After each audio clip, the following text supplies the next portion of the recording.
She was holding the round, copper-colored vessel tightly in her small hands. She was barefoot, walking slowly, cautiously. Do not spill it. Just don't. As if in slow motion, she lifted her foot and moved it slightly forwards in the darkness. With the ball of her foot, she hit something cold, small and sharp. She looked down. The floor was dusty, and in the gloomy, sparse light, it was difficult to see. There were dozens of shiny metal pieces lying around. Scattered everywhere, one really had to be careful not to step on them. She was, however, used to them. They were gears, and they had always been there. They belonged to this world, this narrow, sinister, dusty flat. Another thing that belonged here were the vines. Well, they actually weren't real vines, but she didn't know what else to call them. They seemed like black bramble climbing up the walls. At a closer look, though, it became apparent that they were not solid or tangible. Uncertain if it was liquid or gas, maybe some sort of smoke. Impenetrable, shadowy, thick, jagged tendrils, winding up all vertical surfaces, accumulating in the corners like spiderwebs and obscuring the dirty windows, which let very little light pass through to begin with. The outside world seemed to linger in constant twilight. Everything in here was cloaked in this tangle of black lines which continually emitted a quiet, ominous whisper. Most often she could not understand any of the jumbled words hissed from all corners. Sometimes, however, it got loud. Whenever that happened, she was forced to hold completely still and cling to her vessel even more tightly so it would not overflow. And the whispering would grow into a storm of cries, of incessant jabbering, of blared words, buzzing around her head and thundering in her ears, telling her she wasn't welcome here, telling her she was destroying everything in here, telling her she was supposed to leave. But she couldn't have left. She did not know how. The world inside these walls was everything she knew. And even if she had been able to, she wasn't allowed to go. She had to stay. She had to help here. And anyway, if doors were closed in here, they usually remained so. She herself had never managed to open a door. But today the door leading into the living room was open. The door from where, as it appeared, the smoke tendrils grew. The door she always stared at day by day, hoping, pleading. Still, it had always remained sealed. But now it was, in fact, standing open, if only a crack. She pushed the small silver wheel aside with the tip of her toe and set down her foot warily on the grimy floor. One step done.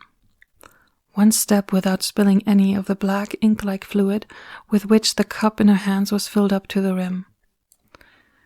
So slowly that nary a movement was visible, she dared taking another step towards the door linking the hallway to the living room. Quietly she crept closer, always eager to keep the vessel still. Inside, the television was blasting loudly. Voices, music, laughter. Bluish light fell through the open crack of the door and cast a glimmering stripe on the floor, making the gears twinkle. Soundlessly, she slid closer to the gap. Being only inches away from the door, she paused. Her heart was beating so loudly, she was sure the black liquid in her vessel would be disturbed. The surface was trembling slightly. What would happen if she shed even one drop of it? She couldn't bear to imagine. She had to be really, really careful. Tensely, she peered through the gap. From here, only the television could be made out, the single source of light in the otherwise dark room overgrown with smoke tendrils. Squinting, she glanced over to the screen, but all she could see were blurry shapes moving and flickering, and even though she listened intensely, she did not understand any of the words echoing from the speakers. She held her breath and tapped the door gently with her foot. With a slight creak, it opened a little further so that the light emanating from the television was thrown on her naked legs and the hem of her dress. Cautiously, she stepped over the threshold and looked around. She could see the silhouette of a figure sitting on the sofa, feet up and under a blanket, and gazing silently and inertly at the screen. "Mama?" she dared to whisper. The figure did not move. "Mama," she repeated, a bit louder. No reaction. Should she take the risk? For several minutes she was standing there, her hands clenched around her vessel, looking at the seemingly frozen figure. "Mama!" she shouted at once. Nothing happened. The television kept rumbling, colorful lights danced on the screen and fell on her mother's face, glinting in her staring eyes. Mama, she breathed once more, desperate. She felt a big black clump knotting in her throat. "Mama, please. Do you hear me? Please." Her voice became more and more croaky. She swallowed. The clump remained, grew even bigger, so big that it was not just sitting in her throat anymore. "Mama." It sprouted, flowed into her heart, her stomach. "Please." Her voice was getting quieter and quieter. The black clump stifled everything, and then it began to rise into her head. Her sight blurred. The noise of the television was growing louder.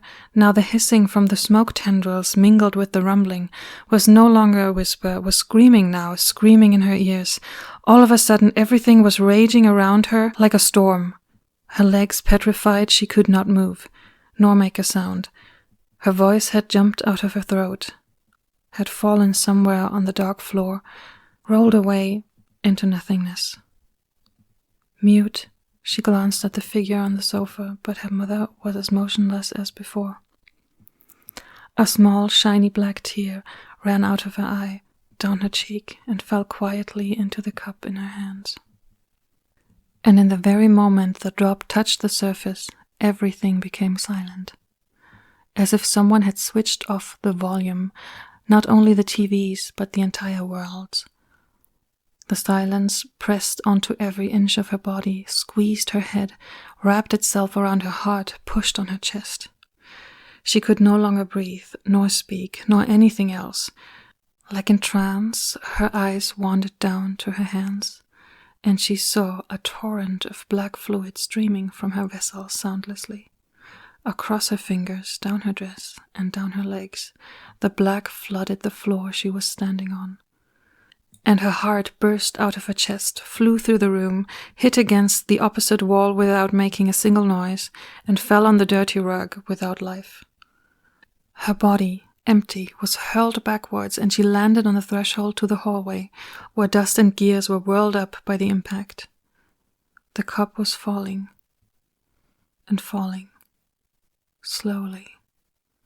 It seemed to last an eternity until it finally immersed silently in the jet-black lake which had welled up from it and which now spread all across the living room floor, the flickering from the television reflected in its surface.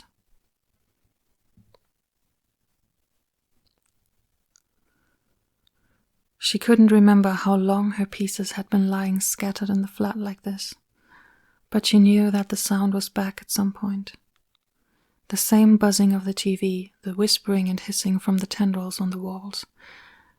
And she was kneeling on the living room floor and, with her hands, scooping the liquid back into the small, coppery cup. Hand by hand, drop by drop. Her mother was still sitting on the sofa as if turned into stone, and was staring at the screen. She had not noticed the girl who had burst into pieces right next to her. Neither did she notice the girl who was now crawling across the floor, picking up her heart from the corner of the room, scratched and covered in dirt, and pushing it carefully back into her chest. Slowly she stepped back to the door. Her body was shaking, though she kept her hands as steady as she could, clenching to the cup of ink once again. Being empty, she was not yet able to feel anything. She was not able to sense if all her parts had retrieved their original place. Tensely, she looked back into the room, searched the floor for pieces of herself she might have overlooked. As she found nothing, she turned away silently and disappeared into the grey hallway. After a few steps, she realized, alarmed, that something in fact was missing. She had left her voice. It was still lying there under the sofa. But it was impossible to get back now. As soon as she had crossed the threshold, the door had firmly sealed itself again. No chance. Her voice remained locked in there with her mother.